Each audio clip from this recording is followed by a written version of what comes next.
Je présente aujourd'hui le budget 2024-2025 du gouvernement du Québec. Un budget qui priorise la santé et l'éducation.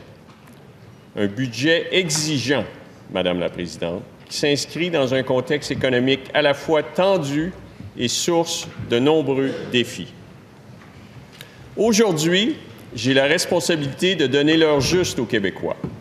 Je vous présente ainsi le résultat d'un exercice d'équilibre entre les grandes ambitions socio-économiques du Québec et le maintien d'un cadre financier responsable. Avant peut-être qu'on aille un peu dans les détails de ça, je sais qu'on parle beaucoup de la dette, puis quand on voit les chiffres qui s'élèvent à plusieurs milliards, des fois on a l'impression que c'est quelque chose qui est comme impossible de revenir, parce qu'on nous parle aussi de revenir à l'équilibre. Qu'est-ce que ça veut dire exactement les notions de dette et notions d'équilibre? Et est-ce que la dette actuelle du Québec est raisonnable? Comment est-ce que ça se calcule tout ça? Mais oui, c'est vrai que c'est des chiffres là, faramineux. Souvent, on se perd un peu là-dedans. Bon, je dirais, simpliste, là, si on veut faire un résumé de ça, la dette, ben, c'est comme nos dettes personnelles, hein. On a toutes des dettes personnelles, des hypothèques, des prêts. Bon, ben, le Québec, le Canada aussi, c'est sa dette reliée à ses emprunts. On parle d'une dette de 240 milliards au Québec et on parle d'une dette de 1,1 milliard de milliards au Canada. Donc, à peu près 5 fois plus grande au Québec, au Canada qu'au Québec. Puis si on regarde la population, par exemple, si on y va sur une base de per capita, on a à peu près le même niveau de dette à Québec et à Ottawa par habitant. Donc, c'est sûr qu'il y a eu des accélérations des deux dettes à Québec et à Ottawa dans les dernières années, notamment en raison de la pandémie.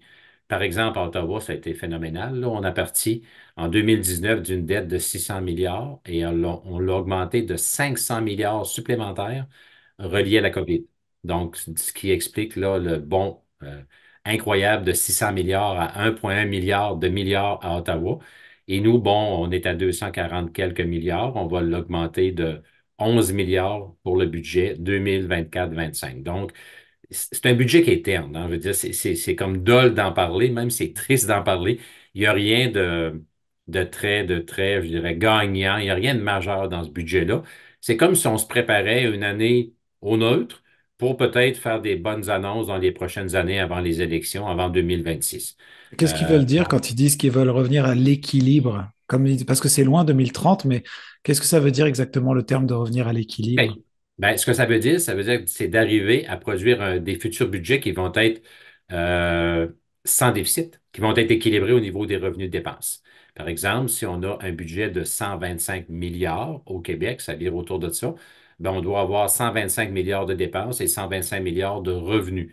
Présentement, il nous manque 11 milliards de revenus pour équilibrer les dépenses, ce qui fait qu'on a une dette, on a un déficit de 11 milliards et on va augmenter la dette par le fait même de 11 milliards supplémentaires. Si on veut revenir à l'équilibre, ça veut dire aller chercher des revenus supplémentaires. Ça veut dire viser peut-être attendre la diminution des taux d'intérêt parce que juste le paiement des intérêts sur la dette du Québec, c'est au-delà de 10 milliards par année. Donc, si les taux d'intérêt diminuent, le 10 milliards de remboursement d'intérêt va diminuer. C'est aussi attendre une reprise économique. Si dans les dernières années, l'économie a été vraiment très, très positive, ça s'est bien comporté. Puis je me souviens où il y a eu des budgets du gouvernement de la CAQ avec des bonnes surprises. L'économie allait tellement bien qu'il y avait beaucoup plus de revenus, beaucoup plus d'économies, donc plus de taxes de perçus, plus d'impôts. Les gens travaillaient, des plus hauts salaires. Donc ça fait en sorte que c'est des facteurs positifs dans les dernières années que le gouvernement a connues. Mais là, on est dans une période plus négative. Les taux d'intérêt sont élevés, donc ça coûte cher pour nos emprunts. L'économie est au ralenti. On ne parle pas de récession encore, mais on est à 0,3 seulement. 0,3 c'est pratiquement au point neutre. Donc, on n'est pas loin d'une récession, selon moi. Elle est amorcée. Quand on parle aux commerçants, aux industries, aux gens sur le terrain, on sent le ralentissement. Donc, tout ça, ça fait en sorte que les revenus sont moins au rendez-vous, puis le gouvernement doit composer avec une situation qui fait en sorte que finalement, un budget déficitaire. Parce qu'on voit que, bon, dans le site internet justement du ministère des Finances, ils mettent quand même en gros qu'ils ont des priorités. Puis là, justement, on voit que c'est marqué santé et éducation dans les priorités. Il y a quand même un 4,9 milliards pour financer les services de santé. Est-ce que c'est des choses qu'on va pouvoir ressentir, nous, en région, parce qu'on connaît la problématique aussi qu'on a en santé. Est-ce que c'est quelque chose qui va pouvoir aussi impacter les régions comme la Gaspésie? Très bonne question. C'est la question que je me pose aussi. Tu sais, quand j'écoutais le budget hier, puis j'entendais que le gouvernement voulait mettre la priorité cette fois-ci non plus sur la santé, mais sur l'éducation, ben, je me dis, peut-être que c'est rendu un peu gênant pour les gouvernements, pas juste pour la CAQ, pour les gouvernements, de dire qu'on fait de la santé une priorité, parce que il y a une chose qu'il faut donner au gouvernement de la CAQ, ils ont investi beaucoup d'argent supplémentaire dans le réseau de la santé depuis leur arrivée au pouvoir. Mais malgré ça, on peut se poser la question, est-ce que les résultats sont au rendez-vous? Et de là, ta question, est-ce que nous, en région, puis même à la grandeur du Québec, est-ce qu'on va pouvoir espérer des meilleurs services, un accès plus facile à un médecin de famille, des délais pour les interventions chirurgicales plus courts, etc., etc. On peut se poser la question, mais le fait que le gouvernement ne parle moins de la santé que de l'éducation, je pense que c'est peut-être parce que les résultats ne sont pas au rendez-vous à date et ne seront peut-être pas au rendez-vous dans les prochaines années. Donc là, on change de cheval de bataille. On dit aux Québécois et Québécoises, dorénavant, la priorité, c'est l'éducation. Fait que là, on verra les résultats au niveau de l'éducation, mais ces résultats-là, ça se fait pas sentir en termes de mois.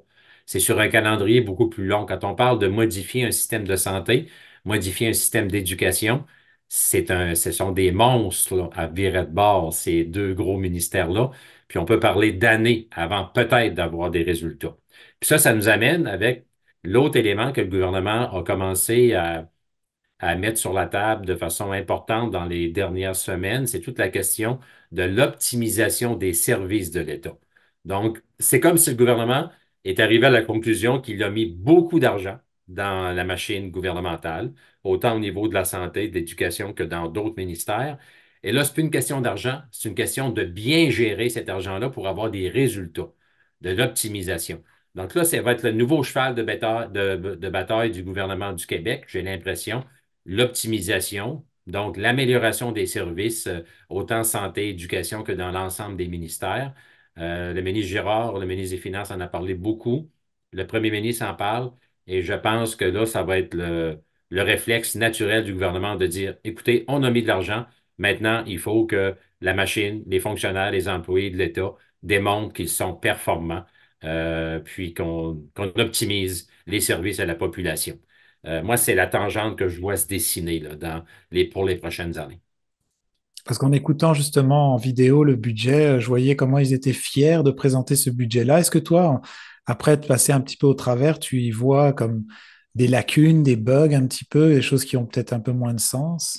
Ben, c'est un budget qui est terne. Je pense pas que le gouvernement est vraiment fier. Tu peux avoir l'impression d'être fier, essayer de donner l'impression que tu es fier, mais puis ça enlève rien au mérite là, du ministre Girard, le ministre des Finances, qui, à mon avis, est quelqu'un d'extrêmement compétent et d'engagé. Sauf que le ministre Girard, il fait partie d'un gouvernement. Il y a tous les autres collègues ministres qui placent leurs commandes. Il y a aussi les orientations politiques du parti, de la CAQ, du gouvernement. Il ne faut pas se le cacher, là, un budget, là, c'est toujours approuvé par le bureau du premier ministre. Donc, oui, le ministre Girard semblait relativement heureux de déposer ce budget-là, mais je suis convaincu qu'il y en a eu des meilleurs. Et il doit espérer en avoir de meilleurs encore avant la fin de sa carrière politique. Donc, c'est pas un budget là, intéressant, je trouve. Il est même, je dirais, il est même plate à commenter parce qu'il n'y a pas de wow dedans, il n'y a pas de nouvelles réformes, il n'y a pas de vision dans ce budget-là. On nous dit, on change le mot santé par le mot éducation. Deux dossiers prioritaires pour les Québécois et Québécoises. On ne se trompe pas en faisant ça. Mais est-ce que ça va créer un engouement? Je ne suis pas certain. Je le sens pas, là, ni dans les médias, ni dans la population, là, les commentaires que j'entends. C'est un budget qui est très terne. Tu sais, normalement, quand on commentait les budgets les années antérieures, on parlait des impacts sur les régions, des impacts sur les dossiers des transports. Là, on trouve très peu d'informations. Il y a même des diminutions d'investissement au niveau des budgets d'immobilisation. Donc ça, c'est inquiétant. Beaucoup moins de grands chantiers. Pour les régions, très peu de choses. Sinon, On parle d'une augmentation du budget relié aux travaux sylvicoles, mais les travaux sylvicoles, malheureusement, c'est de moins en moins une grosse partie de l'économie des régions et surtout de la Gaspésie. Donc, pas beaucoup de nouvelles qui peut laisser entrevoir là, une amélioration de l'économie ou de la qualité de vie dans les régions puis en Gaspésie. On cherche ces menus détails-là. On n'a pas encore toute l'information. On va pouvoir l'éplucher. Peut-être que dans notre prochaine chronique, on aura eu le temps de trouver des détails. Par exemple, un des questionnements que je me pose, est-ce que le dossier de la réhabilitation du chemin de fer, un projet où on avait investi tout près de 600 milliards supplémentaires jusqu'en 2026, est-ce que les budgets sont maintenus? Est-ce qu'on a extensionné le délai de réalisation?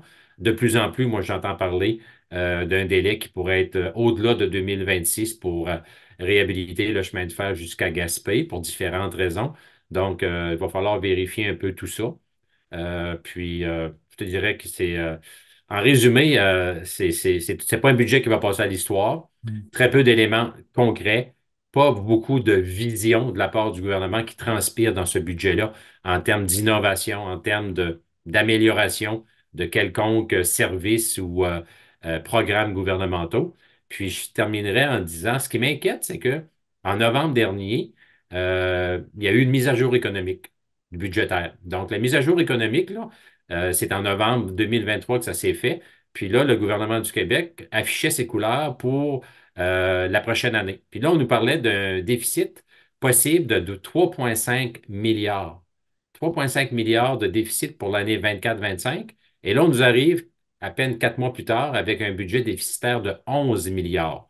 Oui, dans le 11 milliards, il y a une partie de remboursement du Fonds des générations. Donc, on parle d'un déficit là, réel plus autour de 8 milliards. Mais entre 3,5 milliards en novembre et 8 milliards en mars, il y a seulement 4 mois. Comment a-t-on pu arriver à un tel résultat? Moi, c'est ce qui m'inquiète. Parce que est-ce que le gouvernement a vraiment les bons outils pour contrôler la situation financière du Québec? On peut se poser la question parce que qu'est-ce qui s'est passé qu'on n'aurait pas pu voir venir entre novembre 23 et mars 2024? Pas grand-chose, à mon avis. On savait qu'on était en négociation avec la fonction publique, que ça allait coûter quelques milliards de plus par année. L'augmentation des taux d'intérêt était déjà amorcée. Le ralentissement économique, on le sentait venir. Euh, L'inflation, on la sentait également. Donc, je me questionne. Puis ça, je ne sais pas si les chroniqueurs spécialisés en finances publiques vont explorer ça dans les prochaines semaines. Ça va être à suivre. Mais moi, ça m'inquiète de voir qu'une prévision, là, une prévision de perte financière soit aussi dépassée dans une période aussi courte que 4 mois. C'est surprenant. Puis je ne doute pas une fois de plus, de la compétence du ministre des Finances, M. Girard, là. C'est juste que probablement qu'il y a un problème au niveau beaucoup plus, je dirais, plus important, qui est au-delà probablement de la capacité du ministre des Finances. C'est probablement des décisions du gouvernement qui ont fait en sorte qu'on se ramasse dans cette situation-là. Des fois, des décisions politiques, parce que faut pas oublier qu'un budget gouvernemental, c'est aussi un outil politique. Oui, hein, c'est intéressant de voir un peu, quand tu disais tout à l'heure, il a des collègues qui passent aussi leurs commandes un peu. Est-ce que c'est la façon dont on fabrique ou on fait ce budget-là, est-ce qu'il reflète la réalité du terrain au niveau de la population? Parce que j'imagine que si on a un représentant dans notre territoire qui fait partie du même parti politique, est-ce que c'est aidant? Bref, quand tu parles de faire passer des commandes, comment est-ce que ça marche exactement, ça?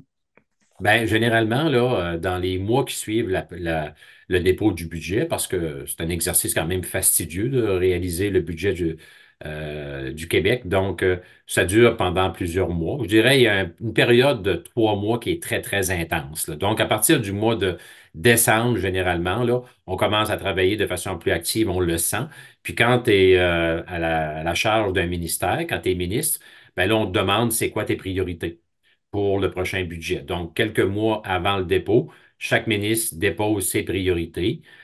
Puis là, il y a une évaluation de l'ensemble des demandes de tous les cabinets ministériels qui est fait par le ministre des Finances, mais aussi par le bureau du premier ministre. Puis là, il y a des choix qui sont faits. On écarte certaines demandes, on ajoute même d'autres nouvelles. Puis en fonction, tu sais, quand je dis c'est politique, en fonction de différents paramètres, dont entre autres je dirais, les attentes de la population, parce qu'un un budget, c'est un outil politique, donc il faut que ça plaît à l'électorat. Donc, si les gens, par exemple, veulent des investissements dans l'éducation, ben possiblement, si le message est adressé fortement au gouvernement, possiblement qu'il va y avoir des budgets supplémentaires attribués à l'éducation. Si on sent qu'au niveau des transports, ben c'est assez tranquille, il n'y a pas de gros projets, il n'y a pas de priorité, ça brasse pas trop sur le terrain, on va peut-être diminuer un peu le budget du transport pour en mettre plus dans d'autres ministères où il y a plus de demandes. Donc, c'est un équilibre entre, je dirais, les attentes de la population, le volet plus politique, versus, bien sûr, les différents rapports, toute l'expertise qui existe dans l'ensemble des ministères. Par exemple, au niveau routier, ben, le ministère des Transports a des priorités qui sont incontournables. Si un pont, une infrastructure est en piètre état, puis on doit le remplacer, ben, on n'a pas le choix, c'est un incontournable. Donc, ça devient une priorité dans le budget. Mais il y a des ministères qui sont moins, qui créent des pressions moins fortes de façon directe sur le gouvernement. Je pense, par exemple, au ministère de l'Environnement, où il y a des objectifs à atteindre, mais tu as moins d'infrastructures, tu as moins de services à donner à la population. Par contre, tu as des cibles. On veut diminuer les gaz à effet de serre, on veut avoir un environnement plus sain, mais ça, c'est moins quantifiable directement. Donc, souvent, c'est ces ministères-là qui vont se faire tasser un peu pour donner la place aux ministères qui sont vraiment euh, dans une vocation qui est plus palpable sur le terrain. Santé, éducation, l'économie, etc. Donc, c'est un peu comme ça que ça se passe, hein. Il y a beaucoup d'influence aussi. Il y a des ministres qui ont plus d'affinité avec peut-être le cabinet du PM, avec le ministre des Finances, qui vont peut-être pouvoir mieux négocier leur enveloppe budgétaire. Donc, c'est des humains en bout de ligne, hein, ces ministres-là. Donc, c'est un c'est un ensemble de phénomènes qui font en sorte que finalement, on arrive à déposer un budget, généralement là, en mars de chaque année, puis sur un processus bon, qui s'échelonne sur plusieurs mois. Puis souvent, j'ai vu des dossiers, moi, dans des budgets s'ajouter là, 24 heures avant l'annonce du budget, un dossier prioritaire s'ajoutait parce que il était jugé important, soit au plan politique, ou soit parce que personne ne l'avait vu, puis un élément nouveau fait en sorte que ce dossier-là ressort. Donc, puis encore là, ce sont des prévisions budgétaires. Donc, le Ouais. mot prévision est très important. Ce qu'on retrouve dans le budget aujourd'hui ne veut pas dire que c'est ce qu'on va réaliser dans la prochaine année. Ce sont des prévisions budgétaires. Il va arriver des imprévus. Il peut y avoir, une pandémie encore. Il peut y avoir des événements, des cataclysmes naturels qui font en sorte qu'on va devoir revoir nos priorités. Donc, c'est un document qui est intéressant, mais il ne faut pas prendre pour acquis que c'est une fin en soi. C'est plutôt un document qui peut être évolutif puis adapté en cours de l'année aussi. Bon, pour terminer, j'aurais une question euh, concernant, là, comme tu dis, c'est un budget qui est assez qui est terne et peut-être même plate à commenter, mais qu'est-ce que toi, avec ton expérience, qu'est-ce que tu aurais vu là-dedans pour que ça fasse un wow? Qu'est-ce que t'aurais imaginé là-dedans que ça puisse faire la différence? Ben, moi, j'aurais aimé voir un budget qui laisse transpirer une vision de l'appareil du gouvernement à l'égard de différents éléments, comme par exemple le transport, hein. C'est sûr que ma préoccupation, moi, mon dada, c'est plus le développement régional, tout le monde le sait. Donc, j'aurais aimé voir, par exemple, des orientations budgétaires qui vont faire en sorte que toute la question du transport en région euh, va devenir quelque part une priorité gouvernementale, mais on le sent pas, on le voit pas là-dedans. Même chose, par exemple, au niveau du logement. Le logement, je comprends pas que le gouvernement, avec tous les messages unanimes qui viennent de partout, des municipalités, même le fédéral investit dans le logement, puis Québec n'a pas ajouté de nouveaux budgets. Il y a eu des budgets l'an passé qui ont été annoncés, mais ça a été mal reçu. Les programmes ne cadrent pas avec la réalité sur le terrain. Les municipalités sont insatisfaites. Donc, comment expliquer qu'en 2024, avec toute la place que prend la crise du logement, on n'arrive pas avec des mesures concrètes, des mesures majeures pour le logement, qui est un besoin essentiel? Je ne peux pas me l'expliquer, celle-là. C'est difficile à comprendre. Euh, Si on se transporte plus en milieu urbain, toute la question du transport collectif, c'est une priorité. Nous, on a des problèmes de transport interrégional. Mais à Montréal, à Québec, ils ont des problèmes sérieux au niveau du transport urbain. Donc, on ne voit pas dans le budget à date d'orientation majeure à ce niveau-là. Est-ce qu'on veut faire stagner ces dossiers-là pendant un certain temps pour peut-être en faire des priorités à la veille des élections? Ça aussi, il ne faut pas se le cacher. C'est peut-être une stratégie parce qu'on est juste en 24-25. Les élections sont en 26. Tu sais, la mémoire collective des gens est très courte, hein. On dit que généralement, c'est à peine 6 mois. Donc, même si le budget 24-25 est terne, il n'y a pas de wow dedans. Peut-être qu'on se fait des petits coussins, on se fait des réserves pour arriver avec un budget mieux garni l'année préélectorale. Ça aussi, il ne faut pas se le cacher. Ça fait partie de la joute politique aussi. Vous écoutez votre reflet d'ici. Revoyez tous nos reportages sur notre site Internet. Vous êtes à la recherche d'un véhicule neuf? Vous recherchez la fiabilité au meilleur prix? Chez Automobile Mauger, c'est notre équipe qui fait la différence. Pour l'entretien de votre véhicule, le service aux pièces, le financement, des conseils avisés pour l'acquisition de votre véhicule, faites confiance à l'équipe Mauger Ford de Grande-Rivière. Venez rencontrer notre équipe d'expérience qui saura répondre à vos besoins et surtout vous offrir le meilleur service en Gaspésie. Pour une expérience ultime sur la route, Mauger Ford de Grande-Rivière est là pour vous.